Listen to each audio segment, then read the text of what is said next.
नमस्कार, मैं हरिओम सिंह, प्रवक्ता रसायन विज्ञान, डाइट मथुरा से। आज का हमारा टॉपिक है अम्ल, क्षार, लवण। प्रकृति से हमें अनेक पदार्थ प्राप्त होते हैं जिनका उपयोग हम अपने दैनिक जीवन में करते हैं। इन्हीं पदार्थों की उपयोगिता को बढ़ाने के लिए इनका और अधिक अध्ययन करना आवश्यक है, और इस अध्ययन को सरल करने के लिए हम पदार्थों का वर्गीकरण कर लेते हैं। जब हमने पदार्थों का वर्गीकरण किया तो 3 समूह बनाए: अम्ल, क्षार, लवण। यह तीनों पदार्थ प्रकृति से प्राप्त होने वाली वस्तुओं में हमें मिलते हैं। जैसे उदाहरण के लिए कुछ फल हमारे सामने हैं। इस सूची में जो फल हैं इनके कुछ विशेष गुण होते हैं, जैसे रंग, गंध, स्वाद। इन गुणों का अलग अलग से अध्ययन किया जाता है। इन्हीं में से एक गुण हम लोग ले लेते हैं, स्वाद। तो स्वाद के लिए देखा जाए, जैसे नींबू है, खट्टा होता है, इसके साथ में अमरूद है, जामुन है, इमली है, कच्चा आम है, ये सभी फल खट्टे हैं। इसी तरह से करेला है, वो कड़वा होता है, अंगूर मीठा होता है, आंवला वो कसैला होता है। तो इस प्रकार हम देखते हैं कि विभिन्न फलों के जो स्वाद हैं वो अलग अलग हैं। जब आगे और अध्ययन किया, ये जानने का प्रयास किया कि इन फलों में स्वाद अलग अलग क्यों है, तो उसका हमें पता चला कि सभी फलों में स्वाद के लिए एक विशेष प्रकार का रसायन पाया जाता है। तब जो स्वाद में खट्टापन है, इसके लिए जो जिम्मेदार रसायन है उसको हमने अम्ल कहा। यह जो अम्ल है ये स्वाद में खट्टे होते हैं। अंग्रेजी में इसे एसिड कहते हैं, और यह जो एसिड शब्द है ये लैटिन भाषा के एसियर शब्द से लिया गया है, जिसका अर्थ होता है खट्टा। अर्थात ऐसे फल जो स्वाद में खट्टे थे उनमें एक विशेष रसायन था जिसके कारण इन फलों का स्वाद खट्टा था। इसीलिए अंत में ये कहा गया कि वे पदार्थ जो स्वाद में खट्टे होते हैं वो अम्ल या एसिड कहलाते हैं। आगे हम चल रहे हैं तो ये देखते हैं कि जो हमारे भोज्य पदार्थ हैं, जैसे अभी हमने फलों की बात की, सब्जियों की बात की, तो इन भोज्य पदार्थों में जो अम्ल उपस्थित हैं ये त्वचा पर कोई हानिकारक या हमारे शरीर पर कोई हानिकारक प्रभाव उत्पन्न नहीं करते हैं। इसीलिए इन अम्ल को हम दुर्बल अम्ल कहते हैं। इसके साथ ही यह दुर्बल अम्ल प्रकृति से प्राप्त होने वाले पदार्थों में पाया जाता है। इसीलिए दुर्बल अम्लों को प्राकृतिक और कार्बनिक अम्ल भी कहते हैं। जैसे उदाहरण के लिए है ऑक्जेलिक अम्ल है, टार्टिक अम्ल है, सिट्रिक अम्ल है, कार्बोनिक अम्ल है। ये सभी अम्ल दुर्बल अम्ल हैं, प्रकृति से प्राप्त होने वाले अम्ल हैं और कार्बनिक प्रकृति के होते हैं। तो हमने यहाँ पर देखा था कि जो दुर्बल अम्ल हैं वही प्राकृतिक अम्ल हैं। इसके साथ ही हमारे सामने जो दूसरी चीज़ आती है कि प्रकृति से जो पदार्थ हमें मिल रहे हैं, जिनका हम उपयोग कर रहे हैं, उनके बारे में हमें जानकारी होना आवश्यक है, और ये भी पता होना आवश्यक है कि उसका हमारे शरीर पर क्या प्रभाव पड़ता है। तो कई बार एग्जाम की दृष्टि से भी महत्वपूर्ण हो जाती हैं ये चीज़ें। जैसे दूध में लैक्टिक एसिड होता है, नींबू के अंदर सिट्रिक एसिड है, सिरका के अंदर एसिटिक एसिड है।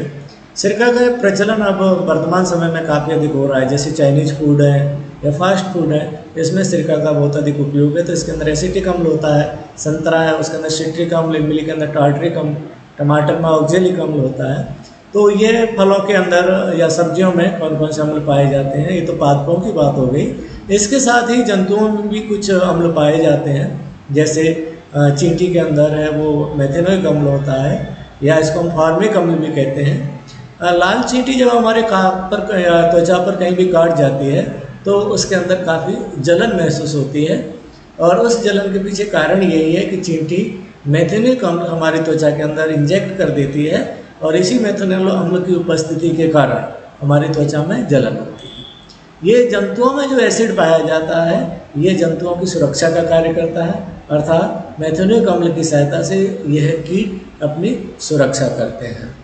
इसके साथ ही कुछ जो अम्ल हैं वो ऐसे भी हैं जो हमारे शरीर के संपर्क में आने पर हमारे शरीर पर हानिकारक प्रभाव उत्पन्न करते हैं, हमारी त्वचा को जला देते हैं। इसीलिए ऐसे अम्ल प्रबल अम्ल कहलाते हैं, और ये सभी प्रबल अम्ल हैं वो ज़्यादातर खनिजों से प्राप्त होते हैं।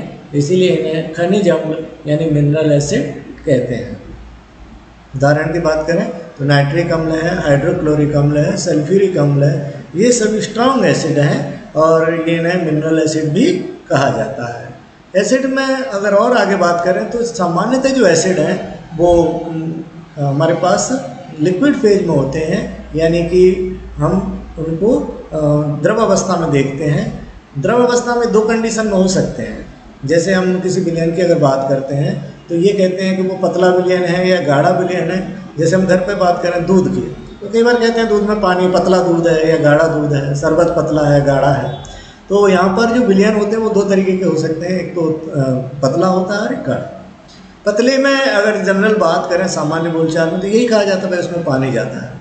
तो रसायन की भाषा में पतले को हम तनु विलयन कहते हैं और गाढ़े को सांद्र विलयन। तो तनु विलयन का यहाँ पर अर्थ हो जाता है कि उसमें पानी की मात्रा अधिक है और पदार्थ की मात्रा कम है। अगर ऐसा कोई हमारे पास एसिड है जिसके अंदर अम्ल कम पानी ज़्यादा है तो उसे हम तनु अम्ल यानी डाइल्यूट एसिड कहेंगे। और इसका अपोजिट अगर हम बात करें कि जिसमें पानी की मात्रा बहुत कम है, पदार्थ बहुत ज़्यादा है, तो उसे हम सांद्र अम्ल यानी कंसनट्रेट अम्ल कहते हैं।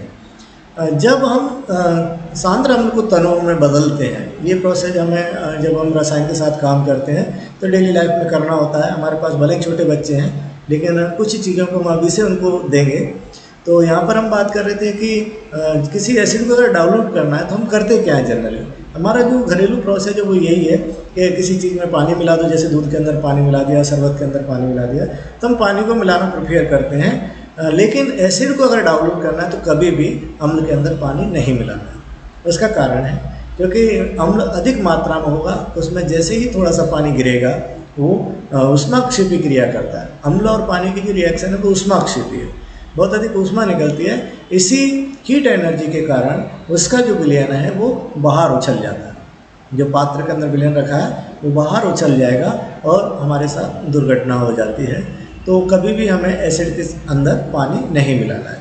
यदि हमें एसिड को डाइल्यूट करना है, तनु करना है, तो हम क्या करेंगे, पानी ले लेंगे और पानी के अंदर बूंद बूंद करके एसिड मिलाएंगे। इससे क्या होगा, एक बूंद एसिड का गिरा उससे थोड़ी सी हीट निकलेगी और जो हीट निकलेगी भी उसे पानी डाइल्यूट कर देगा, उस हीट के प्रभाव को कम कर देगा और ऐसे करके हम बूंद बूंद करके एसिड को पानी के अंदर मिला देंगे, जिससे वो जो बहुत ज़्यादा हीट प्रोड्यूस हो रही थी वो नहीं हो।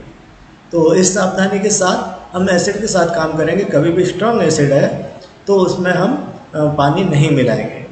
उसके बाद है ऑक्साइड की अगर बात करते हैं तो ऑक्साइड हमारे पास दो तरीके के हैं। एक तो वे ऑक्साइड हैं जो धातुओं से क्रिया करके बनते हैं और दूसरे ऑक्साइड हैं अधातुओं से क्रिया करके बनते हैं। यदि इन दोनों ऑक्साइड्स को हम पानी के साथ क्रिया कराएं, जल में घोल दें, तो कैसा नेचर आता है ये हम देखते हैं। तो अधात्विक ऑक्साइड को, जो अधातु से बने हुए, उनको अगर जल से क्रिया कराई जाए तो अम्ल प्राप्त होता है। इसीलिए अधात्विक ऑक्साइडों को अम्लीय ऑक्साइड कहते हैं। और यदि धात्विक ऑक्साइडों को जल से क्रिया कराते हैं तो क्षार बनता है, इसीलिए धात्विक ऑक्साइड क्षारीय प्रकृति के होते हैं। तो यहाँ पर हम सामान्यीकरण कर सकते हैं कि जो अधात्विक ऑक्साइड है वो अम्लीय प्रकृति के होते हैं और धात्विक ऑक्साइड क्षारीय प्रकृति के होते हैं। उदाहरण की बात कर लेते हैं, कार्बन डाइऑक्साइड को जल में घोला जाता है तो कार्बोनिक अम्ल प्राप्त होता है। ये ऑक्सीजन नहीं, जल है। इसी तरह से हम इसको देखते हैं व्यवहारिक जीवन में। तो व्यवहारिक जीवन में हम देखते हैं कोल्ड ड्रिंक जो होती है उसमें उच्च दाब पर पानी के अंदर CO2 गैस को फ्लो किया जाता है, तो कोल्ड ड्रिंक के अंदर कार्बोनिक अम्ल पाया जाता है। इसी तरह से सल्फर के ऑक्साइड हैं वो जल से क्रिया करके सल्फ्यूरिक अम्ल बनाते हैं। नाइट्रोजन के ऑक्साइड हैं वो जल से क्रिया करके नाइट्रिक अम्ल बनाते हैं। तो यहाँ पर जो सामान्यीकरण किया वही हमें प्राप्त हुआ कि जो अधात्विक ऑक्साइड है वो जल से क्रिया करके अम्ल बनाते हैं। इसी के साथ धात्विक ऑक्साइड है वो जल से क्रिया करके क्षार बनाते हैं। जैसे उदाहरण के लिए हम देख पा रहे हैं, जैसे सोडियम हाइड्रोक्साइड है वो जल से क्रिया कर सोडियम ऑक्साइड है वो जल से क्रिया करके सोडियम हाइड्रोक्साइड बनाता है। इसी तरह से मैग्नीशियम ऑक्साइड है वो भी जल से क्रिया करके मैग्नीशियम हाइड्रोक्साइड बनाता है। अब यहाँ पर हमारे सामने एक नया शब्द आया क्षार, यानी कि धात्विक ऑक्साइड जल से क्रिया करके जो रसायन बनाते हैं उसको हमने क्षार नाम दिया। कैसे हम इसकी डेफिनेशन देंगे या कैसे इसकी पहचान करेंगे स्वाद के द्वारा। तो जो पदार्थ स्वाद में कसैले होते हैं या तीखे लगते हैं वो क्षार कहलाते हैं। अब स्वाद में कसैले कैसा होता है, क्योंकि एसिड तो आपने देखा हुआ है, आपने नींबू का खाने में प्रयोग किया है, अमरूद को खाने में प्रयोग किया है, तो आप स्वाद जानते हैं खट्टा क्या होता है। लेकिन कसैला या तीखे स्वाद की आपने कोई चीज़ नहीं खाई होगी। तो इसके लिए हम व्यवहारिक जीवन में देखते हैं कहाँ पर इसके साथ हमारा कभी कनेक्शन हुआ है। तो कई लोगों ने घर पे वाइट वॉश करते हैं, वैसे तो अब नहीं रहा उसका युग, पुराने लोग हैं उन्होंने किया होगा। जब छत की पुताई करते हैं तो कई बार मुंह में गिर जाता है, तो वो जो चूना होता है, भुजा हुआ चूना, वो जब मुंह में जाता है तो वो क्षारीय प्रकृति का होता है, जो स्वाद लगता है कड़वा सा, कसैला सा, वो क्षार का स्वाद है। अगर आपने उसको नहीं देखा है तो आप लोग जो तम्बाकू बनाते हैं, पान बनाने वाले होते हैं, वो भी चूना लगाते हैं और उस चूने को आप टेस्ट करके देख सकते हैं, वो स्वाद होता है कसैला। इसके साथ ही अगर साबुन नहाते समय मुंह में चला जाता है तो वो भी कड़वा या कसैला लगता है। तो ये सभी कैसे हैं, क्षारीय प्रकृति के। हमें टेस्ट से हम पता लगा सकते हैं कि वो एसिड है या बेस। लेकिन हमें अब वर्तमान समय में ये मना किया गया है कि हम किसी पदार्थ की पहचान चख कर नहीं करेंगे, क्योंकि चख कर करने से हमारे साथ दुर्घटना होने की संभावना बढ़ जाती है। जैसे हमने अभी पहले ही बात की थी कि स्ट्रॉन्ग एसिड है, अगर मान लीजिए वो हमने चख लिया तो खट्टा तो लगेगा, लेकिन हमारी जो जीभ है, जीभ की जो त्वचा है, उसको नुकसान पहुंचा देगा। तो अम्ल क्षार की पहचान करना आवश्यक है बिना स्वाद के। तो उसके लिए हमने क्या किया है, कुछ विशेष रसायनों की खोज कर ली है, और उन रसायनों को हम सूचक या इंडिकेटर्स कहते हैं। उन रसायनों में एक विशेष गुण पाया जाता है कि यह रसायन अपना रंग बदल देते हैं। जैसे मान लीजिए हमने अम्लीय माध्यम में रखा तो उसका रंग कुछ अलग होगा, क्षारीय माध्यम में रखा तो उसका रंग कुछ अलग होगा। तो जैसे ही रंग बदल देता है, हम ये निर्धारित कर पाते हैं कि हमारा पदार्थ अम्ल था या क्षार था। जैसे अगर हम बात करें, लिटमस पत्र है, हल्दी है, गुड़हल की फूल की पंखुड़ियाँ हैं, ये सब इंडिकेटर्स की भांति कार्य करती हैं। आप लोगों ने लिटमस पत्र यूज़ किया होगा अपनी लाइफ में, देखा होगा, नीला लिटमस होता है, लाल लिटमस होता है। जैसे ही हम एसिड या बेस के साथ इसकी रिएक्शन कराते हैं, इसको संपर्क में लाते हैं, वो अपना रंग बदल देता है, और जैसा रंग बदलता है उसी हिसाब से हम निर्धारित करते हैं कि दिया गया पदार्थ अम्ल है या क्षार है। एक एक करके हम देखते हैं इंडिकेटर्स। सबसे पहला इंडिकेटर्स है वो है लिटमस पत्र। लिटमस पत्र भी हमने बात की थी, दो प्रकार की हुई, लाल लिटमस, नीला लिटमस। यदि कोई पदार्थ नीले लिटमस को लाल कर देता है, यदि नीला लिटमस लाल हुआ तो दिया गया पदार्थ अम्ल होगा। यदि हमारा लिटमस लाल हो जाता है तो दिया गया पदार्थ अम्ल होगा, और यदि लाल लिटमस नीला हो जाता है तो दिया गया पदार्थ क्षार होगा। मान लीजिए दोनों लिटमस ने कोई कलर चेंज नहीं किया तो दिया गया पदार्थ अम्ल क्षार न होकर उदासीन पदार्थ होता है, और ये निर्धारित हो जाता है कि हमारे पास दिया गया पदार्थ क्या है, अम्ल, क्षार या लवण। इसके बाद दूसरा इंडिकेटर से हमारे पास वो है गुड़हल की पंखुड़ियाँ। तो देखिए, गुड़हल की जो पंखुड़ियाँ होती हैं, फूल की जो पंखुड़ियाँ होती हैं, उनका हम दो तरीके से यूज़ कर सकते हैं। पहला तरीका तो ये है कि गुड़हल की पंखुड़ियों को ऐसे मसल कर, इस तरीके से मसल कर हम उसको कागज़ पर उसका रस लगा लेते हैं, और उसको हम एसिड या बेस के साथ में, जैसे लिटमस पत्र होता है वैसे ही हम इसको लिटमस पत्र की भांति बनाकर रख लेते हैं सुखाकर, और जब यूज़ करना होता है तब हम कर लेते हैं। तो एक तो तरीका यह है। दूसरा, सीधा गुड़हल की पंखुड़ी को इस तरीके से मसल कर और हम उस एसिड या बेस के अंदर डालेंगे। गुड़हल का फूल सामान्यतः लाल होता है, और अगर मान लीजिए हमने किसी पदार्थ के अंदर गुड़हल की पंखुड़ी को डाला और वो गुलाबी हो जाती है, गहरे गुलाबी रंग की हो जाती है, तो दिया गया पदार्थ अम्ल होगा, और यदि हरे रंग की हो जाती है तो दिया गया पदार्थ क्षार होगा। तो जैसा गुड़हल का पुष्प रंग बदलता है उसी आधार पर हम निर्धारित करते हैं कि दिया गया पदार्थ क्या है। कई बार हमारे सामने बेसिक स्कूलों में ये प्रॉब्लम्स आ जाती है कि साहब हमारे पास लिटमस पत्र नहीं है। ऐसी कंडीशन में गुड़हल का फूल हमारे परिवेश में सामान्य रूप से मिल जाता है। बच्चों से गुड़हल के फूल मंगाकर और हम उस टेस्ट को लगा सकते हैं, इसका निर्धारण कर सकते हैं कि अम्ल की पहचान कैसे होगी और क्षार की पहचान कैसे होगी। इसके साथ ही हल्दी का जो चूर्ण है वो भी इंडिकेटर्स की भांति कार्य करता है। आप लोगों ने देखा होगा, शादी ब्याह होते हैं या फिर खाना खाते समय सब्जी अगर कपड़ों से लग जाती है तो जो हल्दी होती है तो उसकी वजह से कपड़ों का रंग पीला पड़ जाता है, और एक स्थिति ऐसी आती है कि वो पीले से लाल हो जाता है। क्या आप बता सकते हो वो स्थिति कब आती है? वो स्थिति आती है जब हम साबुन लगा देते हैं। जब हमारी हल्दी के ऊपर साबुन लगा देते हैं तो जो हमारी हल्दी पीली थी वो लाल रंग की हो जाती है, और ये एक इंडिकेटर के रूप में काम किया। क्यों? क्योंकि जो साबुन होते हैं उसके अंदर क्षारीय पदार्थ मौजूद होते हैं, और उन क्षारीय पदार्थों के संपर्क में आने पर जो पीला रंग है वो लाल में परिवर्तित हो जाता है।